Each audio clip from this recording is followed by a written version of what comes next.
Ladies and gentlemen, welcome to the 2025 Grand Swiss Chess Tournament, and welcome back to consistent Gotham Chess recaps.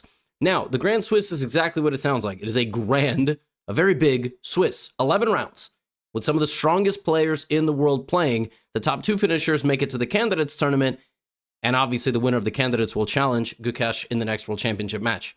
Now, a couple of little things about this tournament. I will be uploading recaps of every single round. If you spot a game that is epic that you want me to cover in the next recap, just comment it on the previous recap. I will be checking the comments because there are so many games. In today's video, I'm bringing you Gukesh, I'm bringing you Firouzja, I'm bringing you Niemann, I'm bringing you a bunch of the games of the first round. Before I do that, though, I want to shout out a couple of things very quickly. First of all, Gukesh is playing in the tournament, right? That's a little weird because it's a tournament to determine who will play the candidates to challenge him. I don't know how I feel about that, but I mean, Magnus has played in World Cup before, for example. I never know how I feel about the world champion playing in the tournament, like just for practice, but that's the way we do things in chess. And Gukesh did have a good start. We will get into that. Second thing is, there are a lot of hot takes about Gukesh. I don't know why there are so many, but I'm going to show you so you are not mad at me in case I make the video title about this. Please don't be mad at me, but they asked Abdusattorov before the tournament for his unpopular chess opinion, and this is what he said. Give us your unpopular chess opinion. Gukesh will lose his title in next match. Is that controversial? I mean... They asked him for his unpopular chess opinion to make a little bit of content. And he didn't say something like, I think knight better than bishop. He was like, I think Gukesh is going to lose his title. Like, dude went straight for the jugular. And, you know, there's a big rivalry between Muzychuk and Gukesh. They've played in the Olympiad. They recently played in the tournament in St. Louis. They played in Singfield Cup. They play all the time. This is quite the statement. And, yeah, there are so many targets pointed at Gukesh. There's so many young guys. The older players, like Hikaru, Fabiano, Magnus, obviously. So a lot of pressure for Gukesh to consistently perform and silence the doubts of folks. Now we will get into the recap. Friendly reminder, also, there are leaderboards coming to Chessly quite soon. Here we go, folks. I have a lot of games. I have a lot of storylines. I have a lot of interesting moments. We are going to start, of course, with the reigning world champion playing not on the first board, but playing, I think, on the third board, because Prague and Iragaisi are slightly higher rated. He's playing Etienne Bakro, very strong player. And we have a Caro Khan defense. My man knew he was going to make it into a Gotham recap, and he was like, I'm going to make it count. D4, D5, E5, bishop F5, the advanced variation, the bishop coming out here. The other line is C5, which I actually recommend for most players. My Chessly course primarily focuses on C5. This is the short variation because it's not tall. Knight E7, none of this really matters. Black is getting the knights out like this, and then black will rely on G5 to get the bishop over here because you're kind of cramped, and trying to create counterplay on the queen side with the move C5. Now, as far as I know, white generally will put the knight here. We'll try to play A4. We'll try to put the bishop on D2 and then, you know, move the knight back and try to play like this, and very solid and restricting setup. So that's exactly what Bakro does. He plays knight B3, A4. Gukesh is blitzing all his moves. Rook E1 is a move. I think the critical approach is A5 followed by knight E1. I was actually quite shocked that, like, 2640 FIDE rated player is playing Rook E1. And I mean, I remember playing in a classical tournament and I was playing some young kid, and the kid just played like all the top computer moves against me, like C3, A5, knight E1, like, you know, and that's, you know, Rook E1 is completely fine, but it's just crazy nowadays that the young 11-year-olds and 12-year-olds like know all the cutting edge stuff because they've memorized all of it. Rook E1 is not the best square for the pieces. I think the knight wants to go back there. So H3, B6, and Gukesh gets the typical counterplay. He gets C5, he gets B6, and slowly he's going to try to overtake white on, frankly, both sides of the board, not in the center. Bishop A6, Rook C7, and Bakro trades the pawns, plays C3, and like I said, Gukesh is going to try to, you know, overtake over here. Although this, compared to this, the white center has been weakened. It's no longer defended by a pawn, right? So Bishop E4, now Gukesh is starting to figure things out. He actually might crack open the center, even though that was not the intended purpose of some of the wing play. So the knight goes back to D2. Now we have the bishop retreating, and the knights are going to come in next. The knights that were previously blocked out by pawns, by the pieces being in the way, they are going to activate. It's a very, very instructive game in getting out of a situation where you are under some spatial disadvantage. Although Bakro is still putting a lot of pressure. Rook slides over to c6, knight d4, rook c5. I mean, Gukesh, like, by the way, he could have repeated. Maybe even Bakro thought that they were going for a draw, but Gukesh is never going to take a draw. The point is that now if the knight goes to b5 and you try to win the rook, yeah, Gukesh is going to have none of that. He's going to take the pawn, sack the rook completely, and be totally crushing here. It's kind of incredible.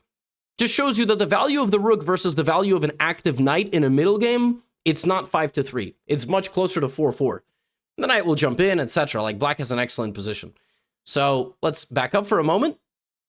We have knight back to f3, retreating out of the middle, attacking the rook, and now the rook slides over.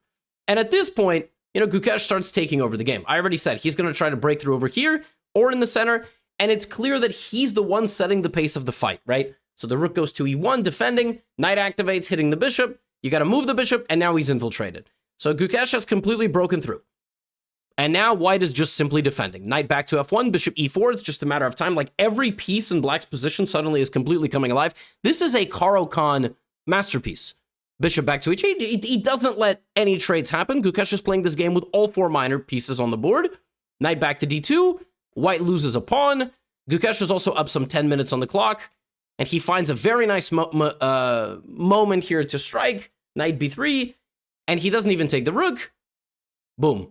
Just, what I love about this game is that, you know, this variation for black is a test of patience more than anything else. You have all these pieces on the board, and 30 moves later, all the pieces are still there. Gukesh goes down an exchange, but he gets a bishop for it and a very, very strong pass pawn, and white's pieces just sort of hang out.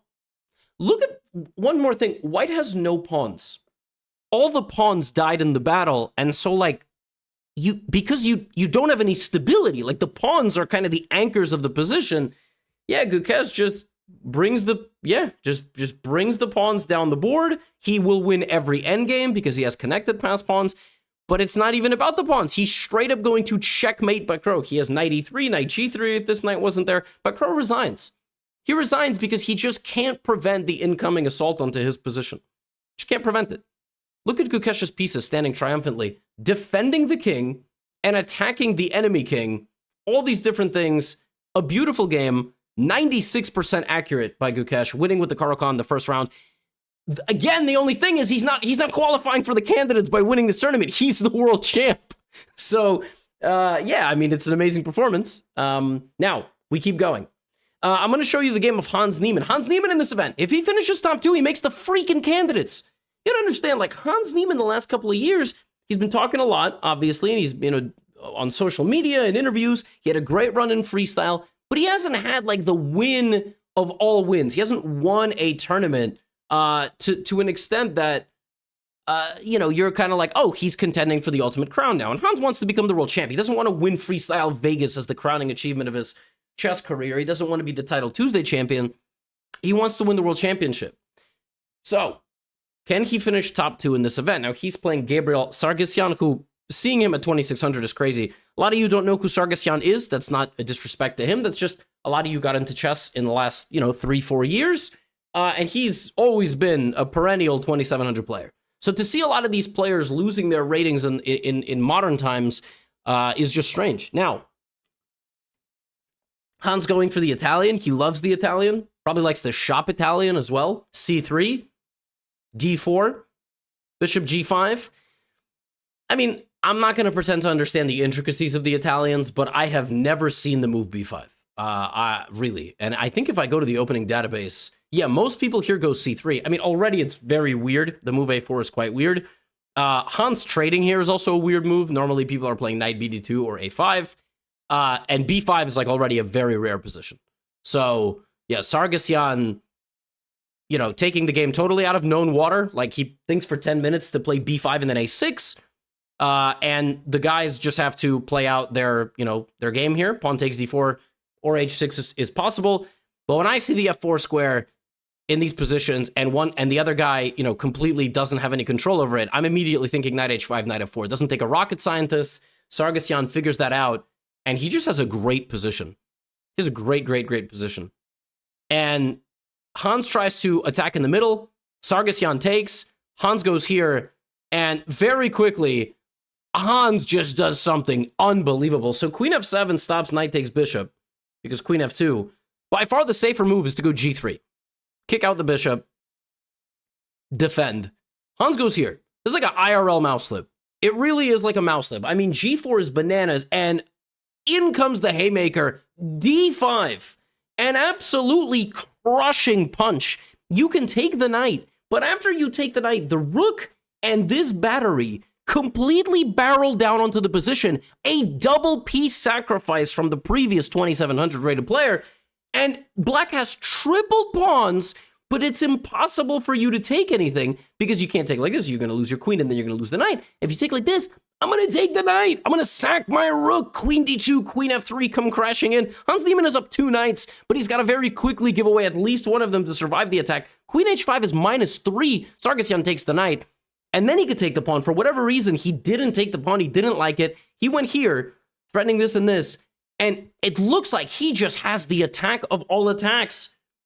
But suddenly, Hans is consolidating. It looks like he's defending every infiltration spot, and ultimately, like, the guy is up a horse. A guy on a horse versus a guy. The guy on a horse is probably going to win. Maybe the other guy has a bazooka. I don't know, all right? All hypothetical situations. Rook d3, and now the most wacky thing ever happens. Hans offers a queen trade because he's under attack.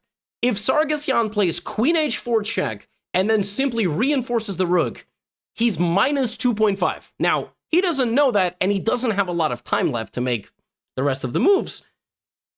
So he trades queens, sacrifices the pawn, and begins repeating the position. Why is he repeating the position? Because you're going to go king g3, rook d3 attacking the knight, and then you're going to make a repetition. You're not going to move the king to the back rank because then I'm going to start eating your pawns. So the players make a draw, and that's what happens. Sargissian, in this position, could have been brave. I mean, the thing is, it's the first round of the tournament, and sometimes what happens is, you don't want to play like this. Rook d8 is the only move, by the way. The idea of rook d8 is that you just do nothing. You hold on to everything and slowly start eating the pawns, and in the long run, you have a totally dominant position. That's not that simple. Now, Hans, believe it or not, Hans had to repeat here. Sorry, Hans did not have to repeat. He could have went here. He could have allowed his position to be totally passive, but he has counterplay. And actually, his king is irrelevant, which is wild. So both guys misevaluating. But also, again, it's the first round. You don't want to lose. There's a lot at stake in this tournament. You're going to see a lot of protecting the score. And kind of a wild game. Now, Firouzja in the first round, oh my goodness, this one was incredible. So Hans and Sargissian make a draw. Hans has a very, very exciting game. Now, this one was a King's Indian defense, so one of many lines. Again, I'm not going to study every game for 10 minutes. The recap will be an hour long. You don't have the attention span for that. Some of you do. I shouldn't insult you. I should be nice. But let's make these recaps 30-ish, 40 minutes. Now, from the opening, Firouzja built up a very nice advantage, typical of the King's Indian. But then here something went wrong. He traded the queen, and then he went here. And slowly, Bassem, by the way, Bassem, I think, is the strongest player from the entire African continent. Also a doctor. So he's Dr. Bassem Amin, 2,700 player. Another player who's 2,700, but now his rating has fallen a bit. This was the position we have to work with. So Firouzja is going to try to win this game. How is he going to try to win this game? It has to be in the endgame, and it has to be against that pawn structure, because there is nothing going on over here. Bassem is not going to get checkmated with a knight on f6 and a rook on h7. So let's see how Firouzja puts on the grind. All right? It's never pretty to grind out an endgame. It takes a lot of risk. It takes your opponent making a mistake under pressure. And it takes, getting a little creative. fe4, king g4. Apparently, it was better to go back here with the king. It's not really something you're, used to as an endgame player. And even though it looks like Bassem is defending quite well, his pieces, you see, Firouzja's weakening that side of the board quite a bit. He's got a pawn now, right? And now the knight goes back. So we have just bishops and knights to work with. There's no way Firouzja's going to actually win this, right? He plays knight a4, black goes knight d7, and suddenly that knight is pushed out of the position, and he goes back. So incredibly here, you can play knight b4, just giving up the knight because your bishop is hanging. But knight b8, passivity does very poorly in the endgame, and suddenly Firouzja redirects, and that pawn is almost impossible to defend. The better move here was actually king g4, keeping an eye on this pawn in case white goes for something like this, because you would always be able to take and create your own passer, but that one square of distance is just enough separation, Firouzja crashing through, and he's simply going to win the race. Now, he still needed to be extremely creative with a freaking knight sacrifice. The point is, if you take, I fork the knights with the king. Like this. And now I strip you of one knight, and your knight cannot defend against both pawns. Or can it? I mean, it literally can, but I'm going to remove it, right? Surely I'm going to be able to remove it. Yes, wow. Now you take queen, but I also queen. And I'm probably going to get another one and this, and Firouzja got the job done. Very important win for Firouzja. I mean, every point counts. Every point. Now, some other big winners from the first round. We have Nodirbek, Abdusattorov. This game, I'm not really going to, again, I'm not going to do a crazy deep dive on every game. This was a Najdorf Sicilian. It was bishop e2, and then knight to b3, and usually in these lines, white develops the other bishop and the queen and goes the long way, but nowadays you can do literally anything you want in the Sicilian. So we have this trade, and generally the battle for the d5 square, if won by white, white will have some long-term pressure on the position. Black will sort of try to play defensively, because in this game, I mean, black really does not have anything. I mean, white is the one calling all the shots. f4, black goes back to d7. Queen d2, c3, improving your position. Black is looking for counterplay. Black is defending. White is trying to poke and poke and poke. And even though black is like moving pawns in front of the king, still white is the one, again, asking all the questions. Like black has not asked a single question, really. Black has played some 25 moves and is being psychologically and physically tortured here. Like this is really not a6, beautiful move from Nodirbek, stacking the rook to try to fully invest in this pawn, which is by the way, this is an example of why a bishop is better than a knight, simply. I mean, like, look at this ridiculous bishop defending the king, snuggling, and also keeping an eye on a7. And over time, over 4 hours, Nodirbek breaks down his opponent's defenses, queen d1, queen a4, and the pawn is completely untouchable. And the white bishop will go forward and back and simply clutch it out. There is a checkmate threatened, but as long as you don't blunder mate, that will be the end of the game. Velimir kept fighting a little bit just in case Nodirbek falls asleep or blunders checkmate in one, or both at the same time. But instead, no, the black king is completely checkmated in the corner. Absolutely nothing you can do, and an important win for Nodirbek. All these players are ultimately trying to make the candidates. Another guy who's trying to make the candidates is Anish Giri, and maybe Robert Hovhannisyan, although that would obviously be slightly more of a long shot. Anish playing the Najdorf Sicilian himself, by the way. Bishop e3. So we have the same retreat, but bishop e2 was played in the previous game. f4. We have knight b3 and f4. Anish plays bishop e7. He spends some 5 minutes here. This is not the best move because it allows f5, but all these Sicilians are incredibly complicated.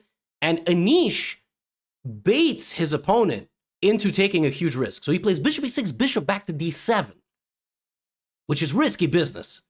And, in these positions, white likes to attack. That's exactly what happened. g4. And he's striking back with h5. Wow. Takes. Rook h5, which somehow is a mistake. I don't know. The computer wants black to just go bishop c6. I don't know. Rook h5, right? It's a Sicilian. It's going to be a crazy position. White castles long. Black goes here. Black can't castle anymore because his rook teleported into outer space. His rook is wall hacking, just flying around the map. Rook back to h7. Knight to d2.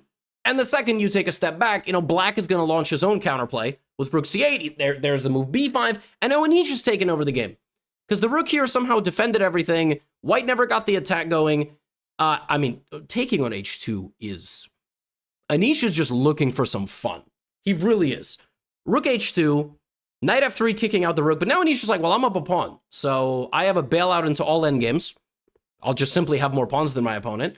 Hovhannisyan is still looking for something, but he just can't get it. He never gets going. When he finally breaks into the position, he is stripped, not like that, of all his pieces. And yeah, I mean, Anish's rook here was the real MVP. H5, H7, H2, H8, F8, like playing tag. And I mean, you're not going to beat Anish Giri with one queen and one bishop. It's just not going to work.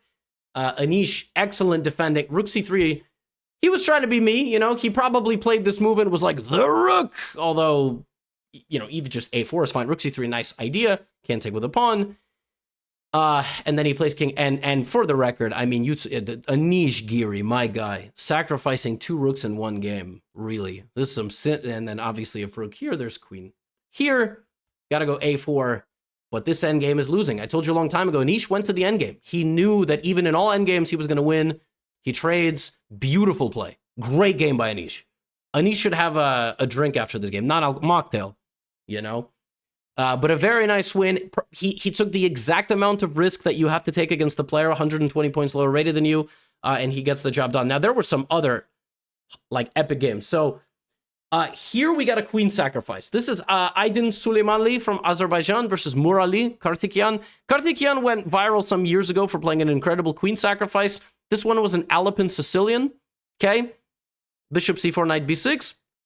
Bishop c2, all of this is studied theory. As you can see from white, he's not even thinking. He starts the game with 100 minutes. And then he's literally blitzing the entire opening. Long castle by black. Knight a3 attacks the pawn. Queen f6 defends it. b3. Knight to d5. And now, folks, may I introduce you to knight takes c4. Rook, knight, queen. If knight c3 is played, the queen is trapped. Straight up trapped. Knight attacks the queen. Crazy. Now, first, Karthikeyan plays the move b5. You have to move the knight. Knight c3. Knight c3, just straight up trapping the queen. He plays it. Chess.com gives it a brilliant move because, you know, it thinks Karthikeyan is 669 and not 2669. It just operates on, right? And now, look at this. Aydin takes. Rook d1. Bishop d1. All of this, everything that was played here, look at 141. This is prep. He knew all of these moves are the best moves going into this. Can you believe it? And so now the best move for black is to play here and hold on tight. You try not to do that. G4, and now look, your bishop's hanging, so you got to move it, right? Nope, this is a huge mistake. The better move here for black was to just straight up give away the bishop. Like, ugh. And then just like play bishop a3, obviously. Like, how did he not know that? You know, I mean, he goes here, and the reason why this is a mistake is you needed that move to activate your bishop and your rook, and now you're never going to be able to do it. You're never going to be able to activate your bishop and your rook. You're going to have to lose this, and now white is just winning.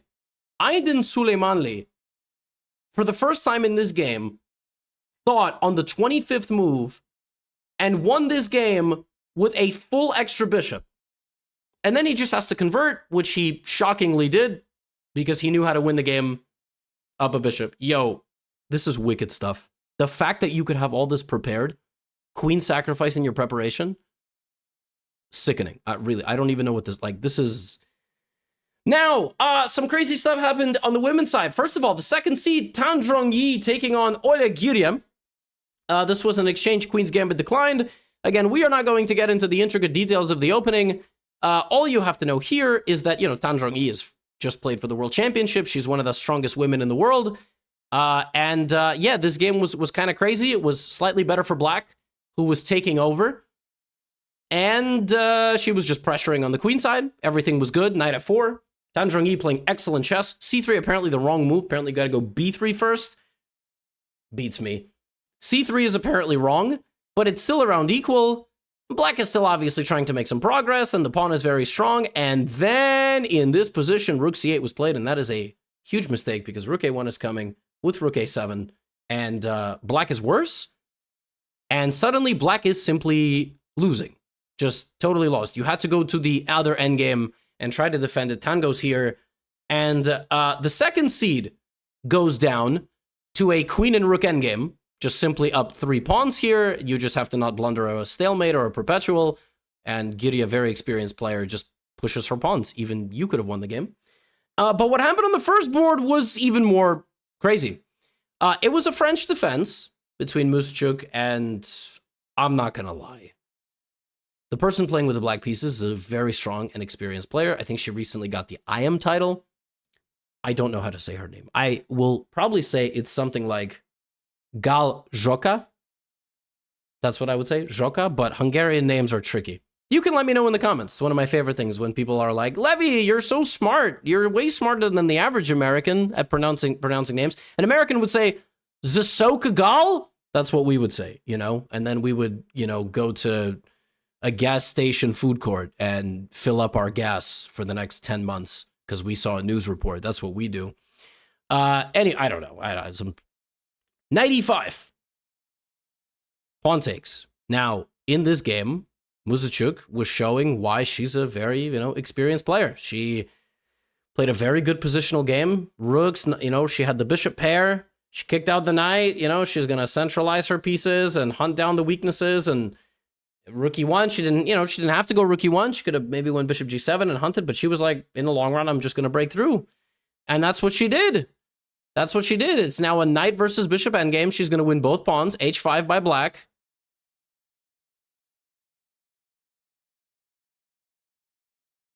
Anna Muzychuk lost on time in this position. So her opponent went h5. And Anna's winning. She's completely winning. She's probably just deciding whether to play g4 or king f2 or king e2 or bishop h6 or f6. And almost any of those moves are good. And she literally just sat there thinking and lost on time. Her opponent was like, and she just flagged. She straight up just lost the game on time. And the craziest thing is she had 1:23. Like, she didn't have 10 seconds. And every time you make a move, you gain some time. Which is kind of crazy. And so the top seed in the women's Grand Swiss loses on time. Wild. That's a wild way to end a recap. There were many other games. There were many, many, many other games. So like I said in the beginning of this video, if you see a game you want me to cover, sometimes I'm making the recap and like a game ended already. And, you know, and there's a game still going on. A lot of draws. You're about to see like a wall of draws. Look, a wall of draws, right? A lot of draws. There we go. But it's going to be a very exciting tournament down the stretch. There's a lot at stake. So that's all I have for you in today's recap. Folks are predicting the demise of Gukesh. We'll see how he does in this tournament. Also, the leaderboards are coming to Chessly. I talked about this in the previous recap. And yeah, much more to come. Much more to come. That's all I have for you today. Get out of here.